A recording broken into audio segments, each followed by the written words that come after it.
Okay, so this is an interesting little problem.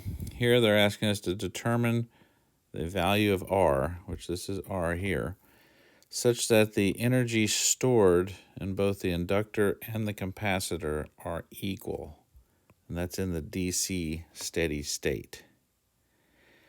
So first thing we need to do here is we need to recall that for the energy in an inductor, that can be expressed as 1/2 times the inductance times the current, the inductance squared.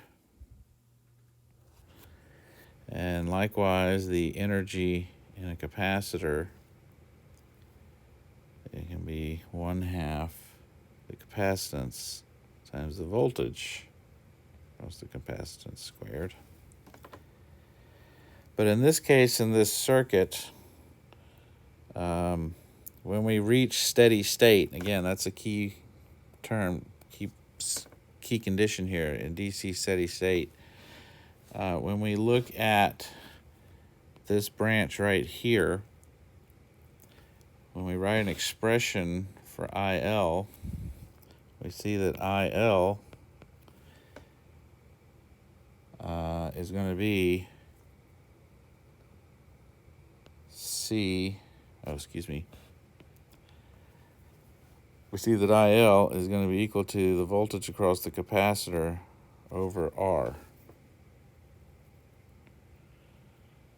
Right? So, because we have the voltage of the capacitor that's driving this node, and so it's just voltage over resistance, Ohm's law. So VC over R. So that being the case, we can plug this value into this I right here. And we also want to know, the other condition they gave us was, at what point are the energies equal? So we can set these two guys equal to each other. So first we'll set them equal to each other. So if we say that the energy in the inductor is equal to the energy in the capacitor, then we can rewrite that as 1/2 LIL squared. It's got to equal to 1/2 CVC squared. But again, we're saying that we have an expression for IL, so we can put it in right here. So when we do that, this now becomes 1/2 L times VC over R squared equal to 1/2 CVC squared.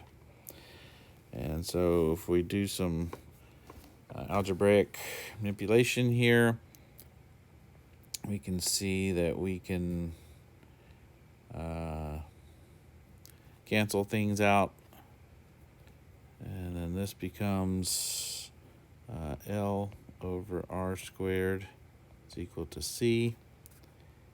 And then finally, we have that R is equal to L over C square root. And so this is our time constant, which should be reminiscent of time constant. So here we can plug in values. So in this case, we have for L, it's 10 megahenries, and then it's divided by 1 microfarad, and it's the square root of that. So when we plug those values in, we come up with 100, and that'll be in ohms.